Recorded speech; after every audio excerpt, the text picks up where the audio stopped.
آج کا جو درس ہے وہ اس سلسلے کا ایک پہلا حصہ ہے.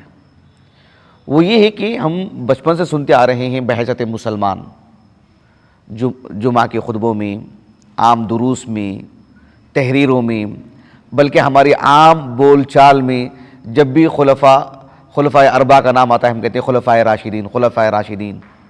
یہ ایسا لفظ ہے جسے سبھی مسلمان مانوس ہیں. سب مسلمان اس لفظ سے اچھی طرح واقف ہیں کہ جب ہم کہتے ہیں خلفاء تو خلفائے راشدین کہتے نہیں کہتے ہیں. تو آج مجھے یہ بتانا ہے آپ کو، جب ہم کہتے ہیں خلفائے راشدین تو الراشدین کا کیا مفہوم ہے، کیا معنی کیا اس کا، الراشدین کیوں کہا جاتا ان کو، اور ایک نبوی لفظ ہے جو اللہ کے رسول نے ان کے لیے الراشدون کہا. تو وہ ہمیں جاننا چاہیے.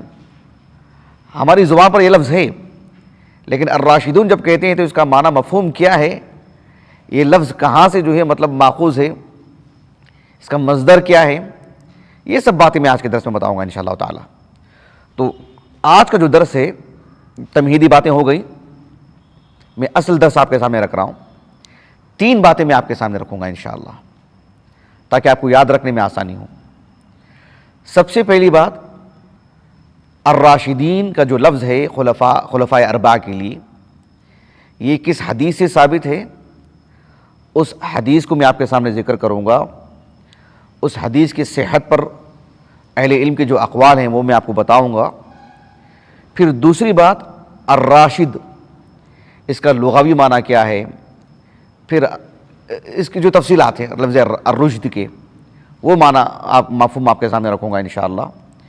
پھر تیسری بات جو روح ہے آج کے اس درس کی، وہ یہ ہے کہ الراشدون جب کہتے ہیں تو اس کا کیا معنی مفہوم ہے لغت عرب سے ہٹ کر. جب ہم خلفائے اربعہ کے لیے الراشد کہتے ہیں اور وہ لفظ کس کے لیے مختص ہے، یہ سب باتیں انشاءاللہ میں رکھوں گا آپ کو اختصار کے ساتھ. ایک آدھے گھنٹے کا درس ہوگا انشاءاللہ. تو سب سے پہلی بات کیا تھی کہ یہ لفظ کس حدیث سے ثابت ہے، اس کا مصدر کیا ہے، وہ میں آپ کو بتاؤں گا انشاءاللہ. یہ امام ابو داؤد رحمہ اللہ کے السنن ہیں. وہ حدیث میں آپ کو سناتا ہوں، پھر اس کے بعد انشاءاللہ بتاؤں گا کہ حدیث کس کس حدیث کی کتاب میں ہے سنن ابی داؤد کے علاوہ. سنن ابی داؤد میں ایک کتاب ہے کتاب السنہ، اہل السنہ والجماعہ کے منہج اور موقف، ان کا جو اخذ و استدلال ہے سبھی امور میں، اللہ رب العالمین کے اسماء و صفات میں، امور غیبیات میں، اور فقہی مسائل میں استدلال کی جو نوعیت ہے اہل السنہ والجماعہ کے ہاں، اس پر اس کتاب میں روشنی ڈالی گئی ہے. امام ابو داؤد رحمہ اللہ نے سنن ابی داؤد کی جو کتاب ہے کتاب السنہ، اس میں ایک باب ہے باب فی لزوم السنہ. اس باب کے تحت امام ابو داؤد رحمہ اللہ تقریباً 5-6 احادیث لائے ہیں. اس میں سے ایک حدیث ہے جس کا نمبر ہے 4607. 4607 حدیث بہت مشہور ہے، بہت معروف. اب حدیث کو میں سند سے پڑھ کر کے سناتا ہوں اس لیے کہ اس میں ایک خاص بات بتانی بھی مقصود ہے، ورنہ اس کی ضرورت یہاں نہیں تھی. اس سند سے متعلق بھی ایک بات بتانی مقصود ہے، اس وجہ سے میں آپ کو سند پڑھ کے سنا دے رہا ہوں. امام ابو داؤد السجستانی رحمہ اللہ کہتے ہیں حدثنا احمد بن حنبل قال حدثنا الولید بن مسلم قال حدثنا ثور بن یزید. ثور بن، اس نام کو یاد رکھے گا، اسی لیے میں آپ کو سند پڑھ کے سنا رہا ہوں.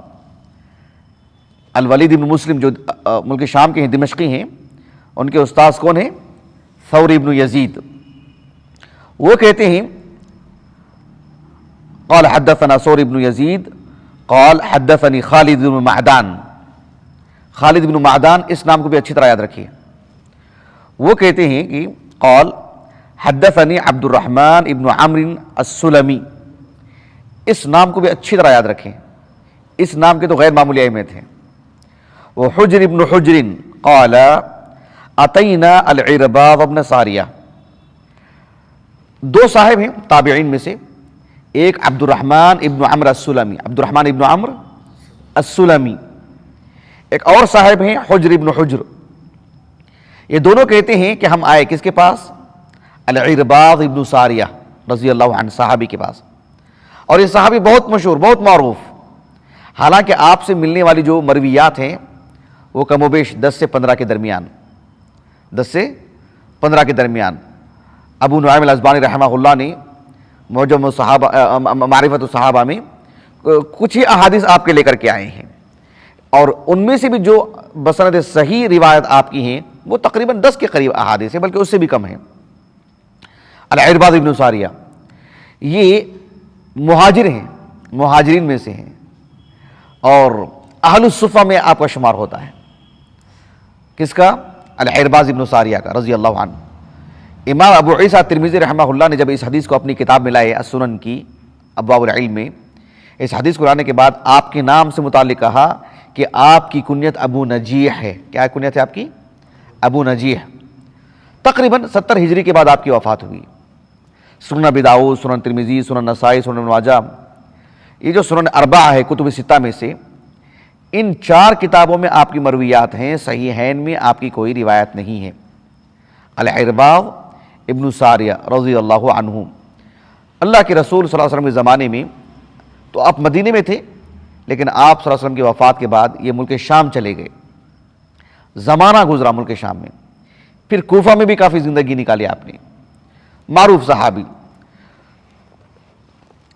العرباض ابن ساریہ رضی اللہ عنہ کے پاس یہ دونوں آئے اور کہتے ہیں تعارف میں وَهُوَ مِمَّن نَزَلَ فِيهِ وَلَا عَلَى الَّذِينَ إِذَا مَا أَتَوْكَ لِتَحْمِلَهُمْ قُلْتَ لَا أَجِدُ مَا أَحْمِلُكُمْ عَلَيْهِ۔ تبوک کے موقع پر رسول اللہ صلی اللہ علیہ وسلم کے پاس کچھ صحابہ ان میں سے یہ بھی تھے، اللہ کے رسول کے پاس آئے اور آ کر کے کہا کہ اللہ کے رسول ہمارے لیے کچھ سواری کا انتظام کر دیجیے۔ اللہ کے رسول نے فرمایا لا اجد ما احملکم علیہ۔ تو یہ جب لوٹے تو روتے ہوئے لوٹے، اس لیے محدثین آپ کا جب ذکر کرتے ہیں تو کہتے ہیں کہ احد من البکائین، اللہ رب العالمین کے خاطر جن کے آنکھوں سے آنسو نکلے، جس کے لیے وہ رویا کرتے تھے، ان میں سے ایک ہیں یہ۔ صحیح صحابہ لیکن خصوصیت کے ساتھ کسی کا نام ذکر کیا جاتا ہے۔ اب یہ جو 2 صاحب تھے کون کون تابعین میں سے؟ ایک عبد الرحمن ابن عمرو السلمی اور دوسرے حجر ابن حجر۔ یہ دونوں جب صحابی کے پاس آئے کہا کہ فسلمنا، ہم نے ان کو سلام کیا، وقلنا، اور ہم نے عرباض ابن ساریہ رضی اللہ عنہ سے کہا اتیناک زائرین وعائدین ومختبسین، ہم آپ کے پاس آئے کیوں؟ زائرین، زیارت کرنے کی بھی غرض سے آئے ہیں، اور اس غرض سے بھی آئے ہیں کہ آپ کی عیادت ہو جائے، اور اس غرض سے بھی آئے ہیں کہ ہم خالی ہاتھ نہ جائیں، مختبسین، آپ سے فائدہ اٹھا کر کے جائیں، آپ سے علمی اعتبار سے مالا مال ہو کر کے جائیں۔ اچھا، اب جب کہا کہ وہ مختبسین، ہم آپ سے علم لینے کے لیے آئے ہیں، فائدہ اٹھانے کے لیے آئے ہیں، تو عرباض ابن ساریہ رضی اللہ عنہ کتنے مخلص انسان، سبحان اللہ، صحابی رسول، اور وقت کی کتنی نزاکت کو آپ نے سمجھا، آپ نے میری طبیعت ایسی ہے، یہ کچھ ہے، سب چھوڑ کر کے جس کے لیے آئے ہیں، مقصد جو سب سے عظیم مقصد ہے، حدیث رسول سنانے لگے۔ کہا کہ دیکھو ایک دن ایسا ہوا، صلی بنا رسول اللہ صلی اللہ علیہ وسلم ذات یوم، ایک دن رسول اللہ صلی اللہ علیہ وسلم نے نماز پڑھائی، ثم اقبل علینا، پھر ہماری طرف متوجہ ہوئے، فوعظنا موعظۃ بلیغہ، اور نہایت جامع بلیغ آپ صلی اللہ علیہ وسلم نے ایک درس دیا، ہمیں ایک واعظ کی، ایسا واعظ کیا اللہ کے رسول نے صلی اللہ علیہ وسلم، اور اس طرح سے باتیں ہمارے سامنے رکھی، ذرفت منها العیون، آنکھوں سے آنسو جاری ہو گئے، ووجلت منها القلوب، اور دل جو ہے کپکپانے لگے۔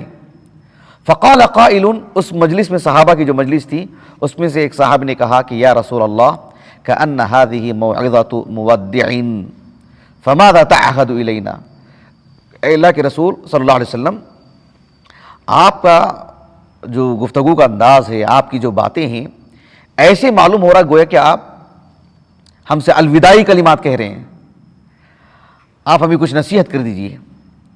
اللہ کے رسول نے کہا صلی اللہ علیہ وسلم اوصیکم بتقوی اللہ والسمع والطاعہ وان عبدا حبشیا، اللہ کے رسول صلی اللہ علیہ وسلم نے کہا کہ میں تمہیں اللہ سبحانہ وتعالیٰ کی وصیت کرتا ہوں کہ اللہ رب العالمین کا تقوی اختیار کریں، اور جو امراء ہیں، حکام ہیں، ان کی بات سنیں، ان کی فرما برداری کریں، اور ان کے ماتحت رہنے کی کوشش کریں، وغیرہ وغیرہ، بھلے ہی تمہارا جو امیر ہے وہ ایک حبشی غلام ہی کیوں نہ ہو، حبشی غلام ہی تمہارا امیر کیوں نہ ہو، اس کا مطلب ہے کہ بحیثیت ولی الامر کی، سبھی مسلمانوں کے جو ایک خلیفہ ہوتے ہیں، امیر المؤمنین، وہ منصب کی بات نہیں کی جا رہی یہاں پر، وہ تو ایک قریشی ہوں گے جو اللہ کے رسول نے کہی علیہ السلام، وہ اگر کسی جگہ کا جو ہے ایک ذمہ دار، ایک ولی الامر، ایک حبشی کو بنا دے، یہ بات ابن رجب الحنبلی نے کہی رحمہ اللہ۔ اچھا دیکھو، فَإِنَّهُ مَن يَعِشْ مِنْكُمْ بَعْدِي فَسَيَرَى اخْتِلَافًا كَثِيرًا، میرے وفات کے بعد آپ میں سے جو لوگ باحیات رہیں گے وہ دیکھیں گے کہ جو ہے بہت سارے اختلافات برپا ہوں گے دینی نقطہ نظر سے اور دیگر امور سے متعلق۔ ایسی صورت میں فَعَلَيْكُمْ بِسُنَّتِي وَسُنَّتِ الْخُلَفَاءِ الرَّاشِدِينَ الْمَهْدِيِّينَ تَمَسَّكُوا بِهَا، تمسکوا بہما نہیں کہا اللہ کے رسول نے صلی اللہ علیہ وسلم، کیا کہا؟ تمسکوا بہا۔ اسی لیے اہل علم کہتے ہیں کہ سنت الرسول اور سنت الخلفاء یہ دو جدا جدا چیزیں نہیں ہیں، یہ دونوں ایک ہی چیزیں ہیں۔ اسی لیے اللہ کے رسول نے کیا فرمایا صلی اللہ علیہ وسلم، یہ وہ مغایرت کے لیے نہیں، فعلیکم بسنتی وسنت الخلفاء الراشدین المہدیین تمسکوا بہما، ایسے نہیں کہا اللہ کے رسول نے علیہ السلام، یہاں کیا فرمایا؟ تمسکوا بہا، اس کو لازم پکڑو۔ وعضوا علیہا بالنواجذ، یعنی جو داڑھ ہوتے ہیں، ایک ہوتے ہیں کہ سامنے کے دانت، ایک ہوتے ہیں جو نواجذ جو ہوتے ہیں، وہاں سے اگر کسی چیز کو آدمی پکڑ لیتا ہے یا کوئی جانور پکڑ لیتا ہے تو کتنی مضبوطی سے پکڑ لیتا ہے اس کو۔ مقصود یہ ہے کہ اس کو تھامے رکھیں، اس پر جم کر کے رہیں، اس پر جو ثبات قدمی کا مظاہرہ کریں۔ وَإِيَّاكُمْ وَمُحْدَثَاتِ الْأُمُورِ فَإِنَّ كُلَّ مُحْدَثَةٍ بِدْعَةٍ وَكُلُّ بِدْعَةٍ ضَلَالَةٍ۔ یہ حدیث کہاں ہے؟ سنن ابی داؤد میں ہے، لیکن اس حدیث کو امام ابو داؤد رحمہ اللہ کے علاوہ امام ابو عیسیٰ ترمذی اپنے سنن کے ابواب العلم میں، اور امام ابن ماجہ رحمہ اللہ جو مقدمۃ الکتاب ہے، افتتاح الکتاب، اس میں، اور دیگر محدثین بھی جیسے امام احمد بن حنبل رحمہ اللہ ہیں، امام ابن حبان ہیں، امام حاکم ہیں، اور بھی بہت سارے محدثین اس حدیث کو لائے ہیں، لیکن کتب ستہ میں سے صرف یہ سنن ثلاثہ میں یہ حدیث موجود ہے، امام ترمذی کی، امام ابو داؤد، امام ترمذی اور امام ابن ماجہ رحمہم اللہ اجمعین۔ اس حدیث کو روایت کرنے والے صحابی کون ہیں؟ العرباض ابن ساریہ رضی اللہ عنہ۔ یہ حدیث مسند البزار میں بھی ہے، مسند البزار میں بھی یہ حدیث موجود ہے، اور مسند البزار میں جو العرباض ابن ساریہ رضی اللہ عنہ کی جو مرویات لائے ہیں، تقریباً جیسے کہ میں نے کہا کہ 10-15 حدیثیں ہیں، اس میں سے یہ بھی ایک حدیث موجود ہے۔ لیکن امام ابو بکر البزار رحمہ اللہ نے اس حدیث کو ذکر کرنے کے بعد ایک اہم بات کہی، آپ نے کہا کہ یہ جو حدیث ہے العرباض ابن ساریہ رضی اللہ عنہ سے مروی حدیث ہے، کہا کہ ھذا حدیث لا نعلمہ یروى عن النبی صلی اللہ علیہ وسلم بهذا اللفظ الا عن العرباض ابن ساریہ رضی اللہ عنہ، ایسے آپ نے کہا۔ یعنی یہ جو حدیث ابھی ہم نے آپ کو پڑھ کر کے سنائی ہے، اس سیاق کے ساتھ، ان الفاظ کے ساتھ، صحابہ میں سے صرف اور صرف العرباض ابن ساریہ رضی اللہ عنہ ہی سے یہ حدیث مروی ہے، کسی اور سے حدیث مروی نہیں ہے۔ البتہ ابن عبد البر رحمہ اللہ نے جامع بیان العلم و فضل میں اتنی بات کہی کہ دیگر صحابہ سے بھی مروی ہے، جیسے حذیفہ رضی اللہ عنہ سے، لیکن بسند صحیح صرف اور صرف العرباض ابن ساریہ سے رضی اللہ عنہ، اس سیاق کے ساتھ، ان الفاظ کے ساتھ۔ بات واضح ہو گئی؟ یہ حدیث سنن ابی داؤد میں ہے۔ امام ابو داؤد السجستانی رحمہ اللہ ہر حدیث پر تو کلام نہیں کرتے ہیں، بیشتر احادیث پر آپ نے سکوت اختیار کیا ہے، تو اس حدیث پر بھی آپ نے سکوت اختیار کیا ہے۔ لیکن امام ابو عیسیٰ ترمذی رحمہ اللہ نے اس حدیث کو ذکر کرنے کے بعد آپ نے کہا ھذا حدیث حسن صحیح، یہ آپ کے الفاظ ہیں۔ ابھی میں نے آپ کو حوالہ دیا تھا مسند البزار کا، امام ابو بکر البزار رحمہ اللہ نے اس حدیث کو ذکر کرنے کے بعد اتنی سی بات کہی ہے جو میں نے آپ کو سنایا ہے، اس سے زائد آپ نے کوئی بات نہیں کہی ہے۔ لیکن امام ابن عبد البر رحمہ اللہ، انہوں نے اپنی کتاب جامع بیان العلم و فضلہ، جس کا حوالہ میں آگے دوں گا آپ کو انشاءاللہ ایک خاص پس منظر میں، تو جامع بیان العلم و فضلہ میں اس حدیث کو ذکر کرنے کے بعد اپنی سند سے، یعنی جس طرح سے اپنی سند سے وہ اس حدیث کو نقل کیے ہیں نا، ویسے ہی اپنی سند سے امام ابو بکر البزار رحمہ اللہ کا قول نقل کیے ہیں۔ دلچسپ بات ہے، سمجھ رہے ہیں آپ؟ جس طرح سے اپنی سند سے وہ حدیث لے کر کے آئے ہیں، اپنی سند سے امام ابو بکر البزار رحمہ اللہ کا قول نقل کیے ہیں، لیکن وہ قول مسند البزار میں اس حدیث کو نقل کرنے کے بعد امام بزار رحمہ اللہ کا قول نہیں ہے وہاں پر۔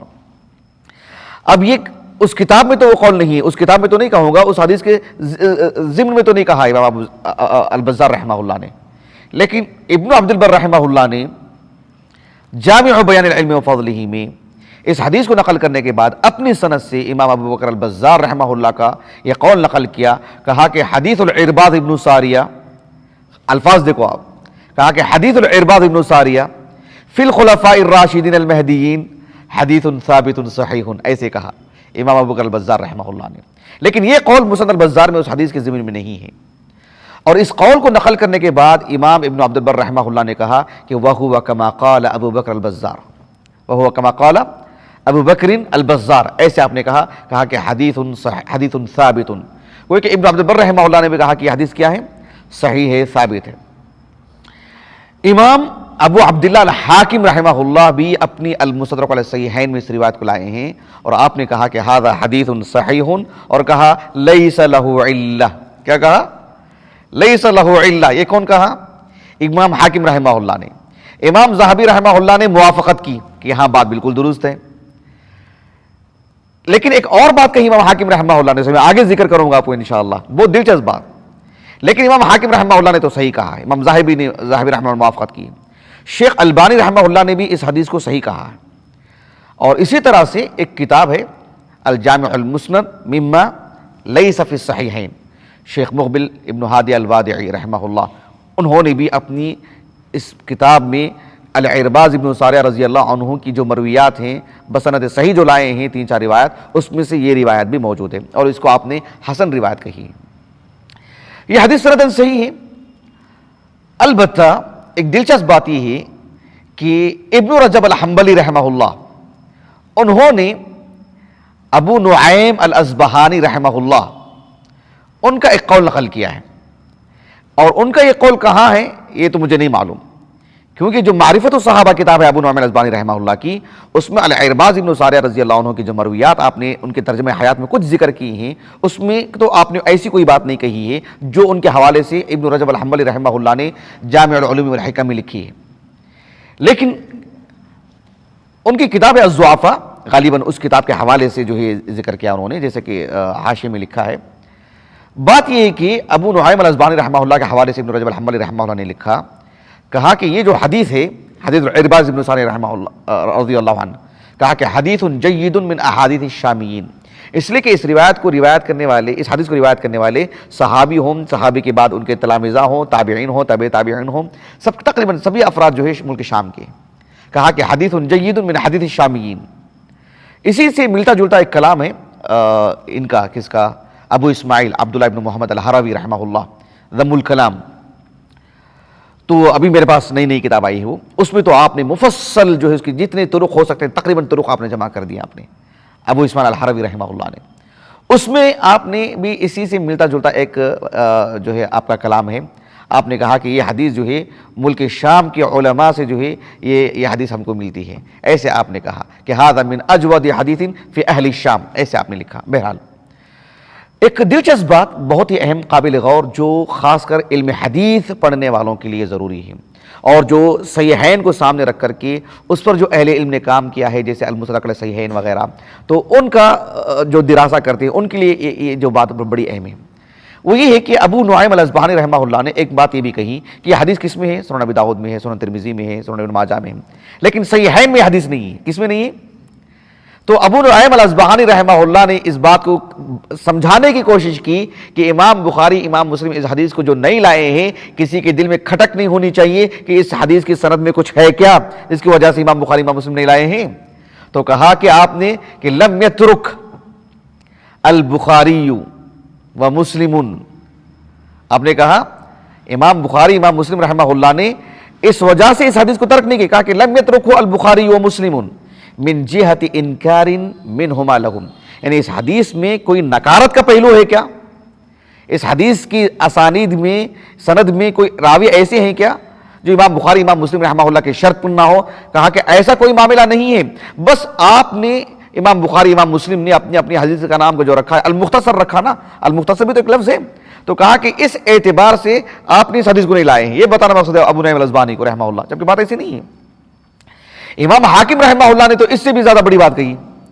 امام حاکم رحمہ اللہ نے کہا کہ اس حدیث میں جو عبد الرحمن ابن عمرو السلمی جو صاحب ہیں اور ثور ابن یزید ہیں، امام حاکم رحمہ اللہ نے کہا کہ امام بخاری تو امام دونوں سے روایت لاتے ہی ہیں، عبد الرحمن ابن عمرو السلمی سے بھی روایت لاتے ہیں، ان سے بھی جو ہے آپ نے روایت لائے ہیں، ثور ابن یزید سے بھی روایت لائے ہیں.